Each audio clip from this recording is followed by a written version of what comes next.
For U.S. pilots, protocol can help prevent a tragedy like the one in the Alps. And for more than 13 years now, American carriers have been operating under the two-person rule.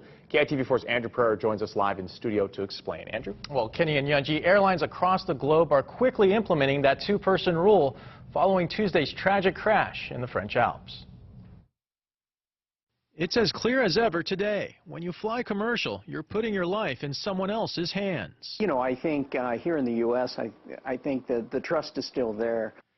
The trust was also there before Tuesday's Germanwings flight, but it's likely shaken now after European investigators say 28-year-old co-pilot Andreas Lubitz deliberately locked the pilot out of the flight deck when the pilot took a break, then put the plane into a steady descent until it slammed into the side of a mountain.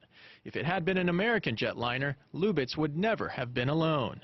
This is more of an after 9/11 procedure, and this came about very quickly after 9/11. It's known as the two-person rule, and every U.S. airline has to develop procedures that the Federal Aviation Administration approves. According to FAA spokesperson Ian Greger, those procedures include a requirement that when one of the pilots exits the cockpit for any reason, another qualified crew member must lock the door and remain on the flight deck until the pilot returns to his or her station. The biggest concern is incapacitation, so you want to make sure that there is somebody there to open the door or whatever if there is an incapacitation take place.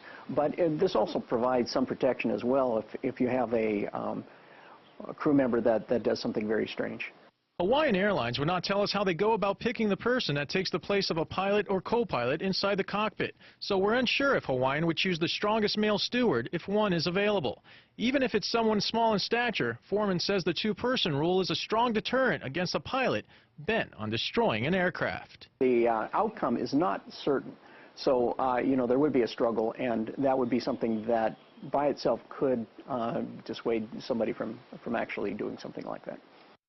Now, U.S. pilots undergo a medical exam with an FAA-approved physician every 6 to 12 months, depending on the pilot's age. Part of the medical clearance involves asking pilots about their mental health. Today, Norwegian Air Shuttle, EasyJet, and Air Canada switched to the two-person rule after that terrible crash on Tuesday morning.